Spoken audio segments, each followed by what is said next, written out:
কোঠা সংস্কার আন্দোলনের শহীদ রংপুরের আবু সাঈদের কবর জিয়ারত করেছেন অন্তর্বর্তীকালীন সরকারের প্রধান ডক্টর মোহাম্মদ ইউনূস। আজ শনিবার সকাল 10:30টায় হেলিকপ্টারে করে পীরগঞ্জে অবস্থিত রংপুর মেরিন একাডেমিতে পৌঁছান। সেখান থেকে 3 কিলোমিটার সড়ক পথ পাড়ি দিয়ে বেলা 11টার দিকে আবু সাঈদের বাড়ি বাবনপুর জাফরপাড়া গ্রামে আসেন। সেখানে আবু সাঈদের কবর জিয়ারত করেন। এরপর আবু সাঈদের পরিবারের সঙ্গে কথা বলেন ডক্টর মোহাম্মদ ইউনূস। অন্তর্বর্তীকালীন সরকারের প্রধান উপদেষ্টা ডক্টর মোহাম্মদ ইউনূসের পীরগঞ্জে আগমন উপলক্ষে পুরো এলাকা নিরাপত্তার চাদরে ঢাকা হয়েছে।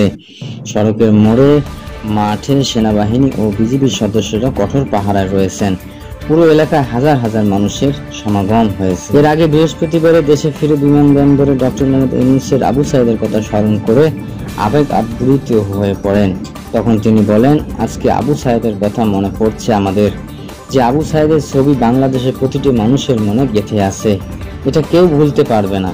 কি অবিশ্বাস্য একটি সাহসী যুবক বন্দুকের সামনে দাঁড়িয়ে আছে। তারপর থেকে কোনো যুবক আর হার মানে নাই, গুলির সামনে এগিয়ে গেছে, বলেছে যত গুলিই মারতে পারো মারো, আমরা আছি। কারণ সারা বাংলাদেশ একই আন্দোলনে ছড়িয়ে গেছে এবং বাংলাদেশ দ্বিতীয়বার স্বাধীন অর্জন করলো। আবু সাঈদ রংপুর পীরগঞ্জ উপজেলা বামনপুর গ্রামের মকবুল হোসেনের ছেলে।